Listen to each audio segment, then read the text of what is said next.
بسم اللہ الرحمن الرحیم۔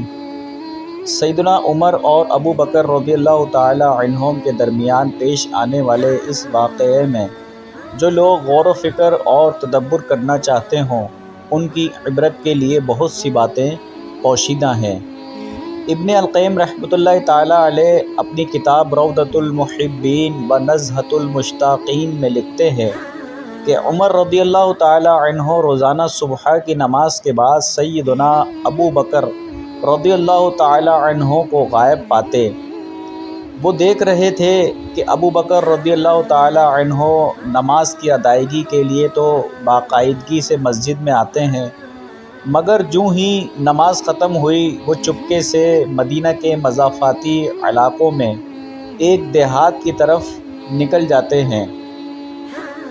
کئی بار ارادہ بھی کیا کہ سبب پوچھ لیں مگر ایسا نہ کر سکے۔ ایک بار وہ چپکے سے حضرت ابو بکر رضی اللہ عنہ کے پیچھے چل دیے۔ سیدنا ابو بکر رضی اللہ عنہ دیہات میں جا کر ایک خیمے کے اندر چلے گئے۔ کافی دیر کے بعد جب وہ باہر نکل کر واپس مدینہ کی طرف لوٹ چکے تو حضرت عمر رضی اللہ عنہ اس خیمے میں داخل ہوئے۔ کیا دیکھتے ہیں کہ خیمے میں ایک اندھی بڑھیا دو چھوٹے چھوٹے بچوں کے ساتھ بیٹھی ہوئی ہے۔ حضرت عمر رضی اللہ عنہ نے بڑھیا سے پوچھا، اے اللہ کی بندی، تم کون ہو؟ بڑھیا نے جواب دیا، میں ایک نابینا اور مفلس و نادار عورت ہوں۔